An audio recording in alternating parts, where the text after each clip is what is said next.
মাটিতে হাঁটু গেড়ে বসে পড়ে আবরণ। তার চিৎকারে জাহিদ ভিলা কেঁপে ওঠে যেন। নানার চোখ ফেরে অশ্রু গড়িয়ে পড়ছে। লুবনা জাহিদও ব্যতিক্রম নয়। আসলে মুখ চেপে ফুপিয়ে কাঁদছেন তিনি। নিবিড় জাহিদ মাথা নিচু করে রেখেছেন। মেয়ের সামনে তাকে এত অপদস্থ হতে হবে ভাবতে পারেননি। এরকম হবে জানলে আবরণকে কখনোই আটকাতেন না। কে জানতো তখনকার ছোট্ট আবরণ এত বড় হয়ে গিয়েছে। বুকের ভেতরে চাপা ক্ষোভ নিয়ে প্রতিনিয়ত হাসি মুখে ঘুরে বেড়াচ্ছে। দেখে তো বোঝার উপায় নেই। মাথা নিচু করে বসে আছে আবরণ। চোখ দুটো অসম্ভব লাল। দ্রুত শ্বাস নিচ্ছে সে, যেন কান্না দমানোর নিদারুণ পদ্ধতি এটা। কেউ একজন হাত রাখে আবরণের কাঁধে। আবরণ মাথা তোলে না, কিছুক্ষণ সেভাবেই বসে থাকে। পরপর ঢোক গিলে কমল কণ্ঠে বলে, জানিস, সেদিন একটু ছুঁয়ে দেখতে দেয়নি ওরা। আমি আমি একটু ছুঁতে পারিনি, একটু চুমু খেতে পারিনি মিশানুরের কপালে। মিশনও আমাকে চুমু খায়নি, আদর করে জড়িয়ে ধরেনি।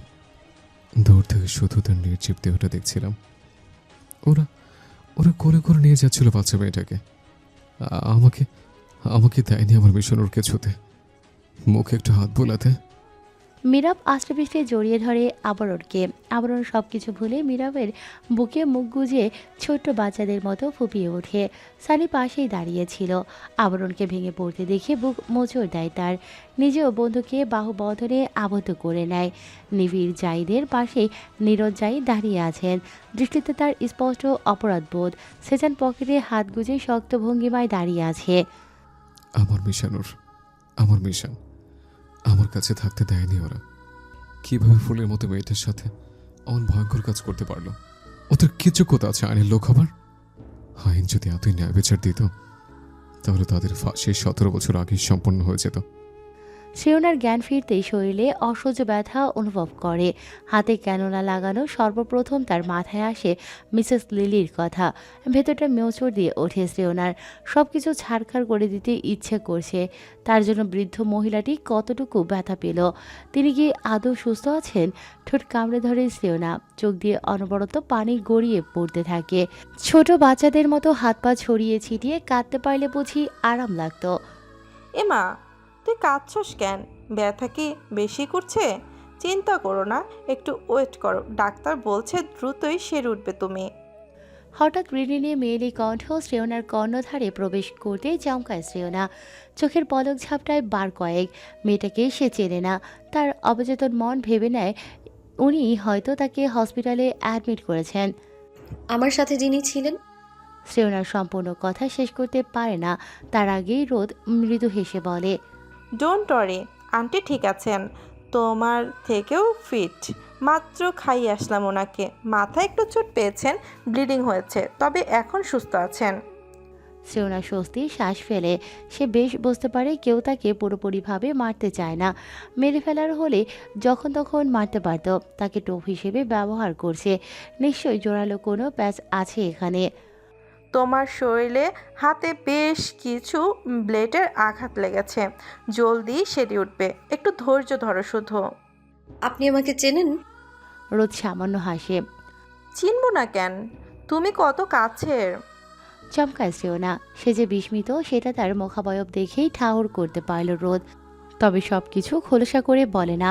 মেয়েটা যার দায়িত্বে আছে সেই না হয়ে জানাবে, যাকে বলে সারপ্রাইজ।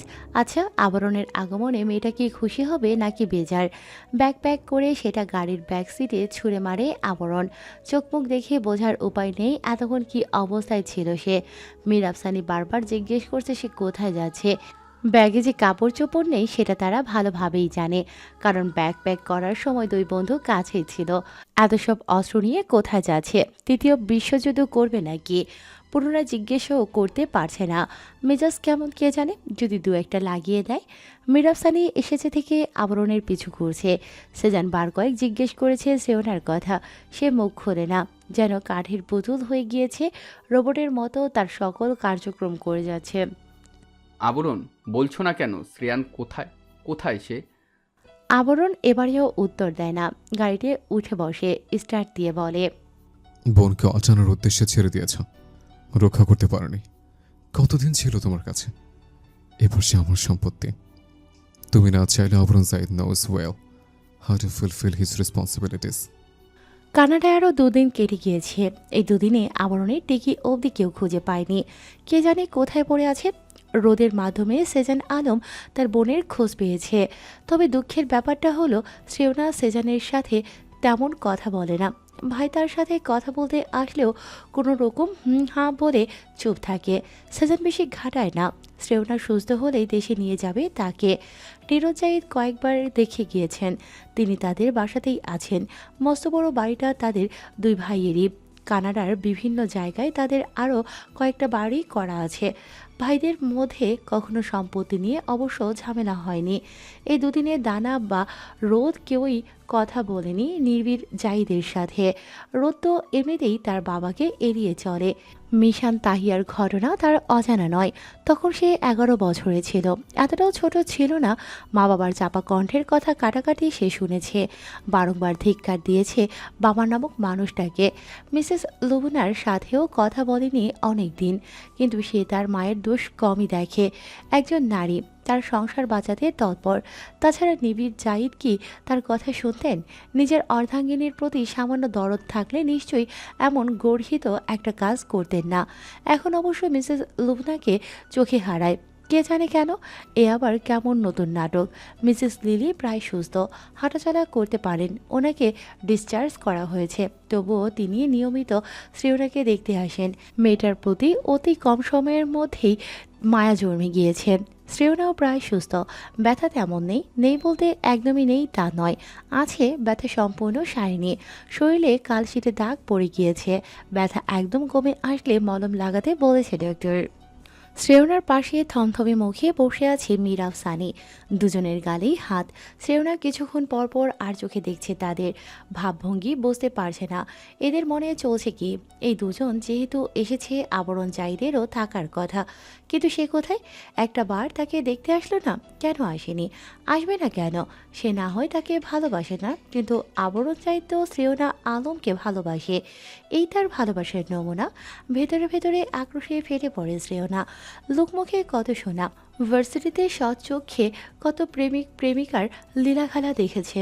আবরণ জাহিদকে সেরকম লীলাখেলা দেখাতেও বলেনি। একই শহরে যেহেতু আছে একটু দেখা যেতে পারে না?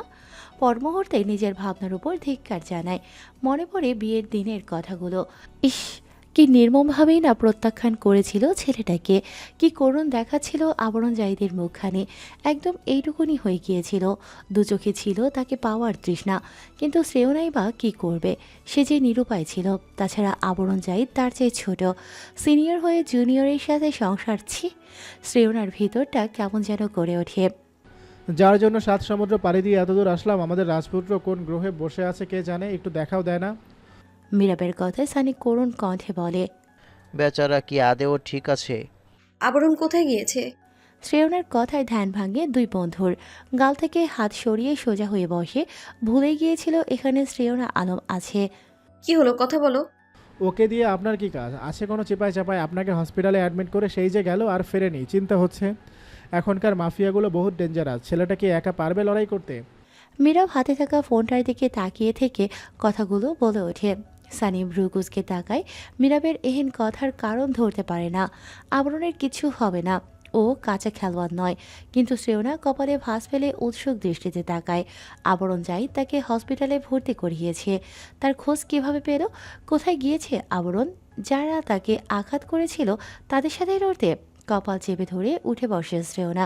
পিঠে বালিশ রেখে বেডের সাথে হেলান দেয়। আরাম করে বসে পূর্ণ দৃষ্টিতে তাকায় মীরাব সানির দিকে। গম্ভীর কণ্ঠে বলে, সবকিছু বলো আমায়। কেন বলবো? সানির সোজা সাপটা জবাব। শ্রেয়না বিরক্ত হয়, নাক মুখ কুঁচকে বলে, যেটা বলেছি উত্তর দাও, না হলে নাক বরাবর পাঞ্চ মারবো। মীরাব সানি নিজেদের নাক চেপে ধরে।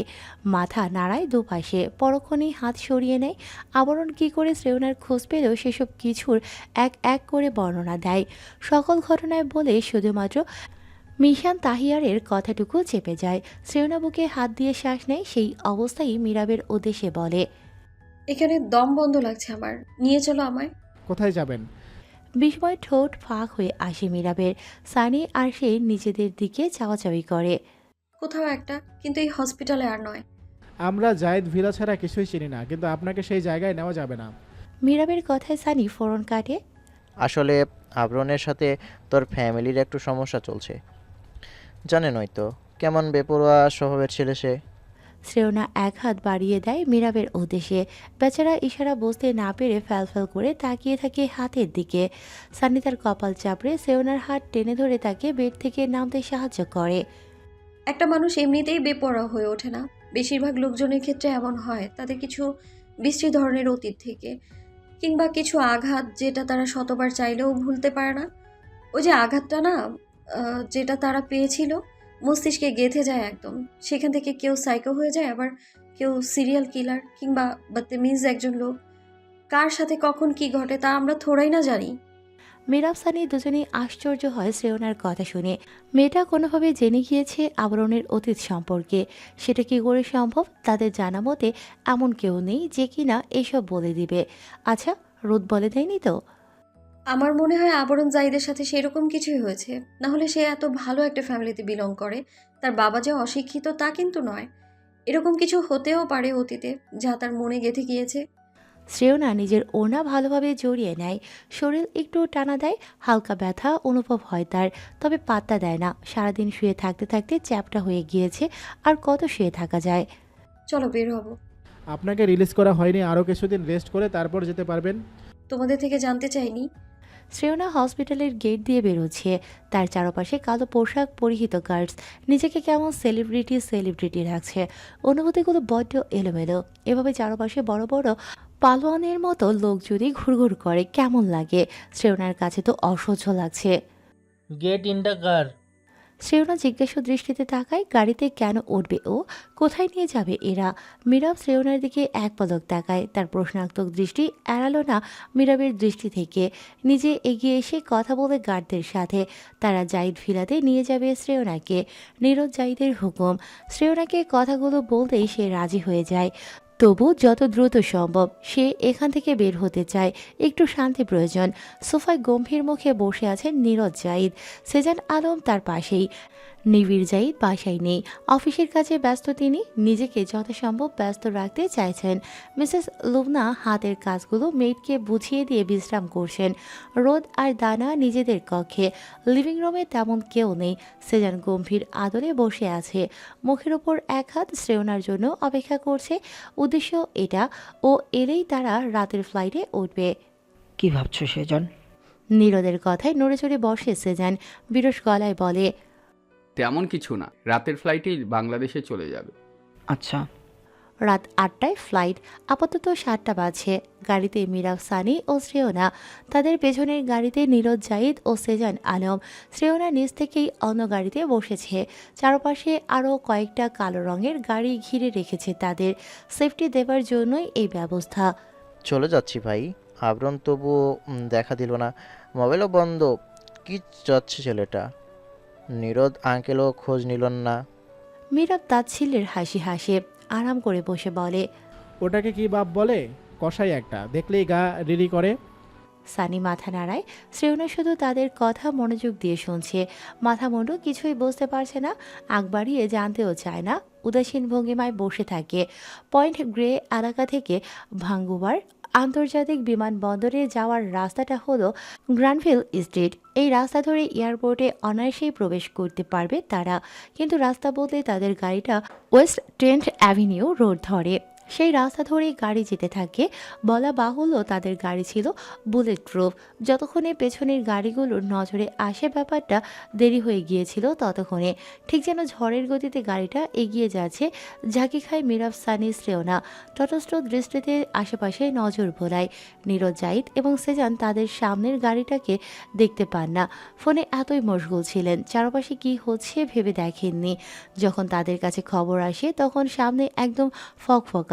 গার্ডদের যতগুলো গাড়ি ছিল তার মধ্য থেকে কয়েকটা শ্রেয়নাদের পিছু নিয়েছে। তারাই খবর দিয়েছে সেজানদের। গাড়ি ঘুরিয়ে ওয়েস্ট ট্রেন্ট অ্যাভিনিউয়ের রাস্তা ধরে। কিন্তু সামনে অন্যান্য গাড়িগুলো ছাড়া কিছুই চোখে পড়ছে না। জায়গাটা এমনিতেও নির্জীব। সবুজ শ্যামল গাছ দ্বারা ভরপুর। শ্রেয়না আটকে ওঠে, মীরাবের দিকে তাকায়। গাড়ি থামান। I say stop the car. No permission denied. আগের চেয়ে যেন দ্বিগুণ চেতে যায় মীরাব। কিরমির করে বলে, whose order are you following? Subhash Ahmed. লোকটা কথা বলা শেষ করতেই মিরাফ সানি এক প্রকার ঝাঁপিয়ে পড়ে তার উপর। একজন পেছন থেকে গলা চেপে ধরে, অপরজন এক লাফে পাশের সিটে বসে পড়ে। কিন্তু ড্রাইভারটা অধিক শক্তিশালী ছিল হয়তো, তাদের আনাড়ি হাত অমন পালোয়ান লোকের সাথে পেরে ওঠেনি। যতটুকু ঘায়েল করা যায় মিরাফ সানি চেষ্টা করেছে। শ্রেয়না শুকনো ঢোক গিলে সিটের উপর মিরাবের ফোন ছিল, ঝটপট সেটা তুলে নেয় শ্রেয়না, কম্পিত কণ্ঠে বলে, পাসওয়ার্ড বলো মীরা। মীরা পাসওয়ার্ড বলার সঙ্গে সঙ্গে শ্রেয়না কাপা হাতে টাইপ করে। কল লিস্টে গিয়ে বার কয়েক ডায়াল করে আবরণের নাম্বারে। নামটা সেভ করা ছিল বিধায় খুঁজতে অসুবিধে হয়নি। পিক আপ দ্য কল আবরণ। ওপাশ থেকে রেসপন্স আসে না। শ্রেয়না আরও কিছুক্ষণ কল দিতে থাকে, রিং বাজছে তবুও কল উঠাচ্ছে না। অপারগ হয়ে একটা মেসেজ পাঠিয়ে মোবাইল একপাশে ছুঁড়ে মারে শ্রেয়না। হুট করে তাদের গাড়ির সামনে আরও কিছু গাড়ি এসে থামে। মিরাব সানি স্বস্তির শ্বাস ফেলে। লোকটার গলা ছেড়ে দিয়ে ঝটপট নেমে আসে গাড়ি থেকে। শ্রেয়না নিজেও দরজা খুলে বেরিয়ে আসে। ড্রাইভার কাশতে কাশতে বের হয়, মুখে তার চতুর হাসি। গাড়ি থেকে নেমে আসে কালো মুখোশধারী কিছু লোক। শ্রেয়না, মিরাব, সানি তিনজনেরই পিলে চমকে ওঠে। নিজেদের হাত চেপে ধরে তারা। ড্রাইভারকে উদ্দেশ্য করে মুখোশধারীদের থেকে একজন বলে, you did a good job, now hand them over to us. It's my responsibility. Take them. লোকগুলোর কথার মধ্যেই শ্রেয়নাদের পেছনে আরও কিছু গাড়ি এসে থামে। গাড়িগুলো থামতেই না থামতেই গোলাগুলি শুরু হয়। একপাশে চেপে যায় তারা। বর্তমানে তারা ইউস্ট্রাচি পার্কের সামনে দাঁড়িয়ে আছে। যদিও 9টার মধ্যে পার্ক বন্ধ হয়ে যায়, কিন্তু আজ একটু জলদিই বন্ধ করা হয়েছে, যার দরুন চারপাশে মানুষ খুবই কম, নেই বললেই চলে। আমাদের এখান থেকে পালাতে হবে। এদের ফাইট দেখে মনে হচ্ছে নীরজ জাহিদের লোকদের জোর খুবই কম। ভাত খেতে দেয় না নাকি? চুপ করো ডাফার, আগে পালানোর চিন্তা করো। এদের মধ্য দিয়ে কিভাবে বের হব? কোনো দিকে তাকায় নেই শ্রেয়না। সানি ভীষণ ভয় পাচ্ছে, শরীর রীতিমতো কাঁপছে তার। এমন পরিস্থিতিতে কখনোই পড়েনি সে। মীরাবও ভয় পাচ্ছে। পরিস্থিতিটা কেমন ভয়ঙ্কর হয়ে উঠেছে। যখন তখন গুলি এসে শরীরে বিঁধে যাবে। শ্রেয়না তাদের কম্পিত হাত নিজের কোমল হাতের মুঠোয় ভরে নেয়। দুজনকে দুহাতে চেপে ধরে পার্কের গেটের সাথে মিশে যায়। দিক বেদিক শূন্য হয়ে দৌড়ানো শুরু করে। ফার্স্ট, দ্রুত দৌড়াও। প্রাণপণে ছুটতে থাকে তিনজন। ইতিমধ্যে নীরজ জাহিদের লোকজন মাটিতে গড়াগড়ি খাচ্ছে।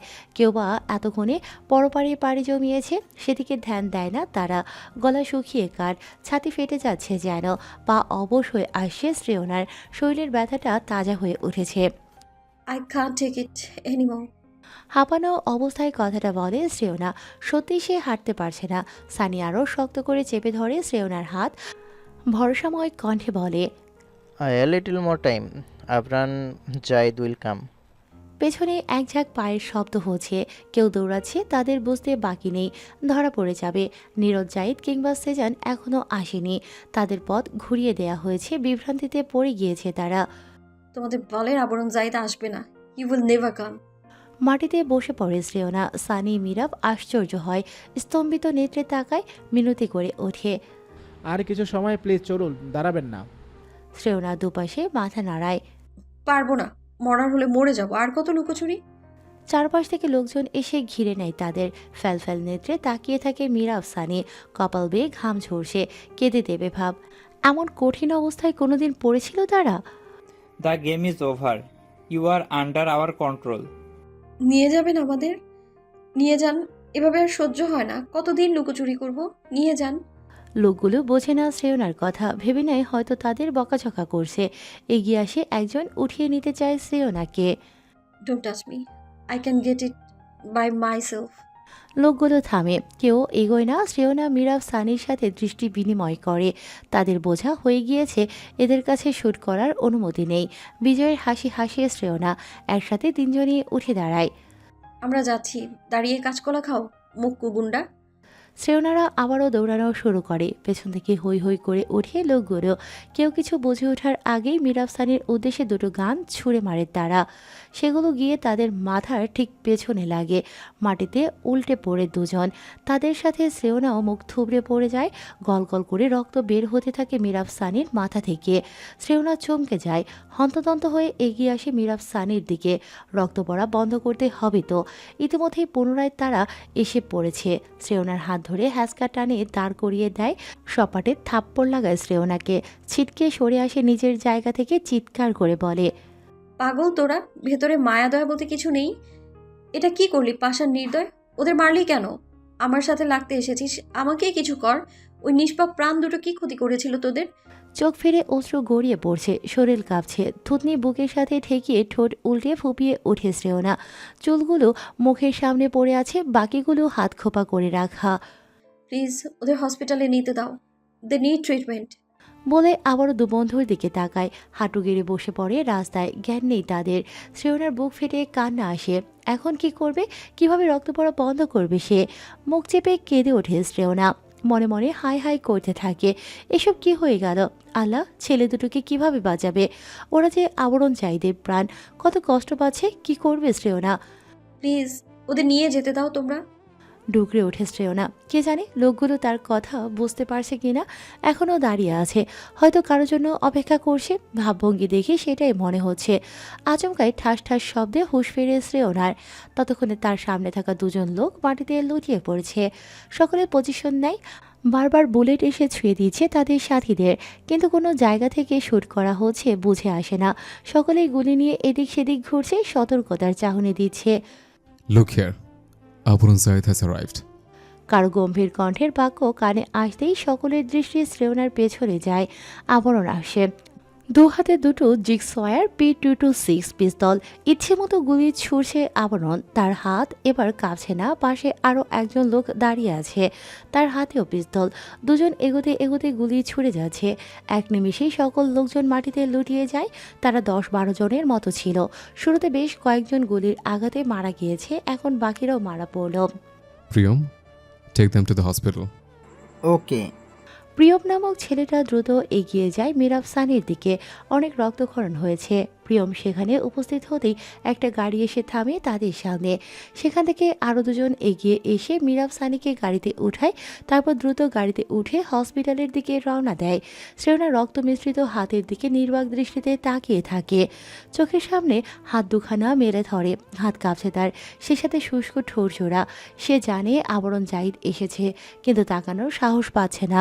বুকের ভেতর ঢিপ ঢিপ করছে। নিজের মাথায় কারো ছোঁয়া পেতেই শিউরে উঠে শ্রেয়নার শরীর। ঝট করে মাথা তুলে তাকায় সামনে দণ্ডায়মান লোকটার দিকে। ঠোঁট দুটো ফাঁক হয়ে আসে তার, ফিসফিস করে বলে, আবরণ জাহিদ। চোখ ফিরে পানি পড়ছে, কান্না আটকাতে চাচ্ছে, ঠোঁট জোড়া অনবরত কাঁপছে।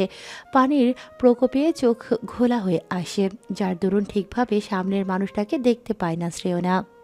Stand up. শ্রেয়নার শরীরে বল পাচ্ছে না, পা সহ কাঁপছে। কে জানে এখন কেন এত দুর্বল হয়ে পড়ছে সে। আবরণ জাহিদের সাথে থাকার সাইড এফেক্ট নাকি? মাটিতে ভর দিয়ে টলতে টলতে কোনো মতে দাঁড়ায় শ্রেয়না। চোখের পানি মুছে নেয়, যাতে করে হাতে লেগে থাকা রক্ত ফর্সা গালেও লেপ্টে যায়। Are you afraid? ওপর নিচ মাথা দোলায় শ্রেয়না। পরপর কয়েকবার শুকনো ঢোক গেলে আবরণ স্মিত হাসে। পিস্তল দুটো প্যান্টের দুই পকেটে পুরে সোজা হয়ে দাঁড়ায়। শ্রেয়না এখনও নির্বাক দৃষ্টিতে দেখছে তাকে। আবরণ জায়েদ আর ভয়, দুটো জিনিস কখনোই হয় না। আমার সাথে থাকলে ভয়কে প্রাধান্য দিবেন না, আমি টলারেট করব না। শেষের কথাটুকু খানিক ফিসফিস করে বলে আবরণ। শ্রেয়নার ঠোঁট ভেঙে আসে। কোনো দিক চিন্তা না করে জীর্ণ শীর্ণ দেহটা নিয়ে ঝাঁপিয়ে পড়ে আবরণের বক্ষস্থলে। চেপে ধরে সাদা রঙা শার্টের কলার। অশ্রু বিসর্জন দিতে থাকে, যার ফলে শরীর মৃত কাঁপছে তার। কিছুটা পিছিয়ে আসে আবরণ। শ্রেয়নার কোমল দেহের স্পর্শে তার ভেতরটা ছলাৎ করে ওঠে। কলিজা মোচড় দেয়। শ্রেয়নার পিঠে হাত রেখে কিছুটা ঠেসে ধরে নিজের সাথে। চোখ বন্ধ করে মৃদু হাসে। মাখনের মতো নরম শরীরটা নিয়ে মাঝ রাস্তায় এমন ঝাঁপিয়ে পড়ছেন কেন? বাসের সারার মতো এখানে কোনো জায়গা দেখছি না তো। তাছাড়া বিয়েও হয় না এখনো। সব মিলিয়ে যাচ্ছে দিয়ে পরিস্থিতি ক্রিয়েট করলেন। শ্রেয়না সিটকে সরে আসতে চায়, নাক মুখ কুঁচকে আসে তার, শরীর শিউরে ওঠে আবরণের লাগামহীন কথায়। শ্রেয়না সরে আসতে চাইলেও আবরণ ছাড়ে না, বরং কোমর পেঁচিয়ে ধরে নিজের বুকের উপর ফেলে। আবরণের স্পন্দন যেন 3 গুণ বেড়ে গিয়েছে। সে তার অপর হাতটা শ্রেয়নার গালে রাখে। দুজনের দেহের মাঝে 1 ইঞ্চি ফাঁক নেই। লেপ্টে আছে দুজন। শ্রেয়নার শরীর মৃদু কাঁপছে। তির্যক চাহনি নিক্ষেপ করেছে আবরণের দিকে। আবরণ হালকা হেসে হাত বোলায় শ্রেয়নার গালে। বৃদ্ধাঙ্গুলি চেপে ধরে নরম তুলতুলে গালটায়। শ্রেয়না ফ্যালফ্যাল করে তাকিয়ে আছে। ছাড়ো আমায়, বড় হই তোমার। তাতে আমার বাল ছেড়ে যাবে বুঝে? আবরণের দৃষ্টি কৌতূহলে ভরপুর। শ্রেয়না বিরক্ত হয়, ঠেলতে থাকে আবরণকে, কিন্তু সে সরে না, বরং আরও নিবিড়ভাবে জড়িয়ে নেয় শ্রেয়নাকে। আবরণের ঠোঁট উল্টে আসে, ইনোসেন্ট ফেস বানিয়ে নরম স্বরে বলে, আগে যদি জানতাম আপনার সংস্পর্শে আসার অনুভূতি এমন মধুর হবে, এত আরাম আর শান্তি, তবে সবসময় জড়িয়ে রাখতাম নিজের সাথে। এত আনন্দ লাগছে কেন? এটা কেমন অনুভূতি বাটার টোস্ট? কানাডা থেকে বাংলাদেশ আসার বেশ কয়েকদিন পার হয়ে গিয়েছে। শ্রেয়না বাড়ি ফেরার পর থেকে প্রায় সময় ঘরে থাকে। শ্রেয়া রুহির সাথে সময় কাটায়। সেজানের সাথে এখন অবধি তেমন কথা বলেনি। সেজানের সময়ও নেই। সুভাষ আহমেদকে ধরার জন্য নতুন চাল চালতে হবে, সেদিকেই মন তার। বেশিরভাগ সময় যে সে নীরদ জাহিদের সাথেই থাকে। মিরাব সানি ফুল বেড রেস্টে আছে। আঘাত জোরালো নয়, কিন্তু কখনো এভাবে জখম না হয় ব্যথা সামলাতেই হিমশিম খাচ্ছে তারা। অসুস্থ শরীর নিয়ে গিয়ে পরীক্ষা দিয়ে আসে। আবরণও পরীক্ষা দিচ্ছে। কর্তৃপক্ষের থেকে অনুমতি নিয়েই পরীক্ষার হলে যাচ্ছে আবরণ। সেদিন প্রিয়মও আবরণের সাথে বাংলাদেশে এসেছে। মূলত সে বাংলাদেশের বাসিন্দা, বাবা মার সাথে কানাডায় সেটেলড হয়েছে। বর্তমানে সেখানে একটা স্পেশাল ব্রাঞ্চে নিয়োজিত আছে। আবরণের সাথে তার বন্ধুত্ব অনেক বছরের। মাঝখানে গ্যাপ গিয়েছিল, তবে এখন সব ঠিকঠাক। প্রিয়ম কিছুদিনের জন্য বাংলাদেশ এসেছে, কয়েকদিন ছুটি কাটিয়েই চলে যাবে। জাহিদ ভিলার লিভিং রুমে বসেছিলেন নীরদ।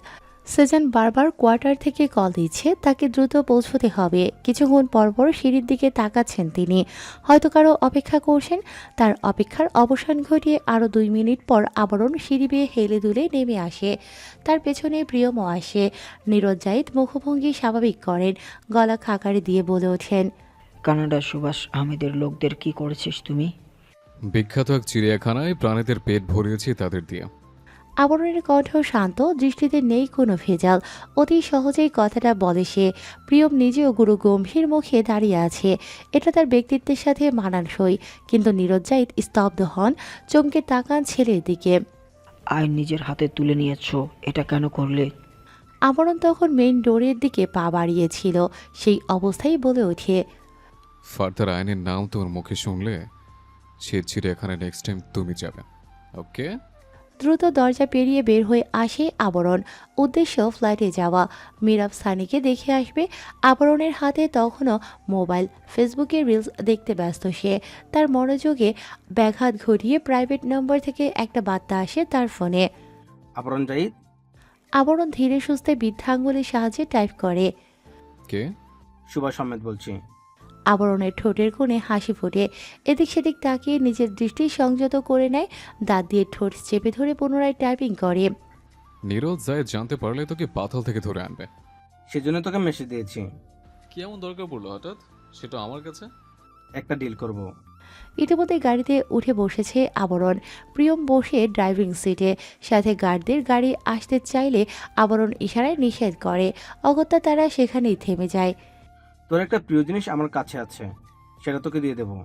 তার বিনিময়ে আমাকে আমার একটা প্রিয় জিনিস দিতে হবে। এ পর্যায়ে আবরণের কপালে ভাঁজ পড়ে। কনিষ্ঠ আঙুলখানা ঝকঝকে দাঁতের ভাঁজে চেপে ধরে, দ্রুত টাইপিং করে। শ্রেয়না আলমের দিকে হাত বাড়াস না সুভাষ। যতটুকু করেছিস তার হিসেবে তো চোকাতে পারবি না। নতুন করে কোন বালের প্যাচ লাগাতে চাচ্ছিস? ফোনের ওপাশে মনে হয় সুভাষ হাসে। পরপর বার্তা আসে। শ্রেনা আলমের কথাই তোর মাথায় সর্বপ্রথম এলো? এটা অন্য আর একটা জিনিস। কি লাগবে বল। তুই নীরজ জাহিদকে নিয়ে আয়, আমি তোকে সারপ্রাইজ দেবো, যেটা বহু বছর যত্ন সহকারে নিজের কাছে গচ্ছিত রেখেছি। লোকেশন দে। প্রিয়ম এতক্ষণ আর চোখে আবরণকে দেখছিল। কারোর সাথে মনোযোগ সহকারে চ্যাটিং করছে সে। নীরজ জাহিদের নাম্বারে একটা মেসেজ সেন্ড করলো আবরণ। আরও কিছু লিখে দেয় আবরণ। অতপর প্রিয়মের দিকে ফোন বাড়িয়ে দেয়, ইশারা করে লোকেশন পরিবর্তন করে এই লোকেশন ফলো করতে। প্রিয়ম এক ঝলক মোবাইলের স্ক্রিনের দিকে তাকিয়ে গাড়ি ঘুরিয়ে নেয়। শহর থেকে খানিক দূরে দ্রুত ড্রাইভিং করে 15 থেকে 20 মিনিট লাগবে পৌঁছতে। জায়গাটা বেশ নির্জীব। পুরাতন এক আধভাঙা বাড়ির সামনে এসে থামে প্রিয়ম। আবরণ আর সে গাড়ি সাইড করে রেখে নেমে যায়। আশেপাশের জায়গা থেকে মনে হচ্ছে 3 যুগ ধরে কেউ এদিকে পা মারায় না। এমন জায়গায় তোকে সুভাষ কেন ডাকলো? আবরণ এদিক সেদিক তাকিয়ে উত্তর দেয়, বড় বড় মাফিয়ারা তো পরিত্যক্ত জায়গায় ফয়সালার জন্য ডাকে। Don't you know that? প্রিয় মাথা জাগায়। দুজনেই ধূপধাপ পা ফেলে বাড়িটার ভেতরে প্রবেশ করে। লোহার গেটটায় জং ধরে গিয়েছে, অর্ধেক খাওয়া। খোলা ছিল গেট। আবরণ প্রিয়ম ত্রস্ত পায়ে ভেতরে যায়। সেখানে পরিস্থিতি অন্যরকম। চারপাশে দেয়াল গাঁথা। বাড়িটা থেকে এই দেয়ালগুলোই যেন যুদ্ধ করে বাঁচিয়ে রেখেছে। দেয়ালের পাশ ঘেঁষে বন্দুক হাতে দাঁড়িয়ে আছে গার্ডস। ভেতরে এমন আয়োজন বাহির থেকে সেটা উপলব্ধি করা যায় না। তারা যেতেই দুজন লোক এগিয়ে আসে। আবরণ বুঝতে পারায় এরা চেকিংয়ের জন্য এসেছে। অগত্যা নিজের দুহাত উপরের দিকে উঠায়। লোক দুটো তাদের চেকিং শেষে সরে আসে। গম্ভীর স্বরে বলে, বস ভেতরে আছেন?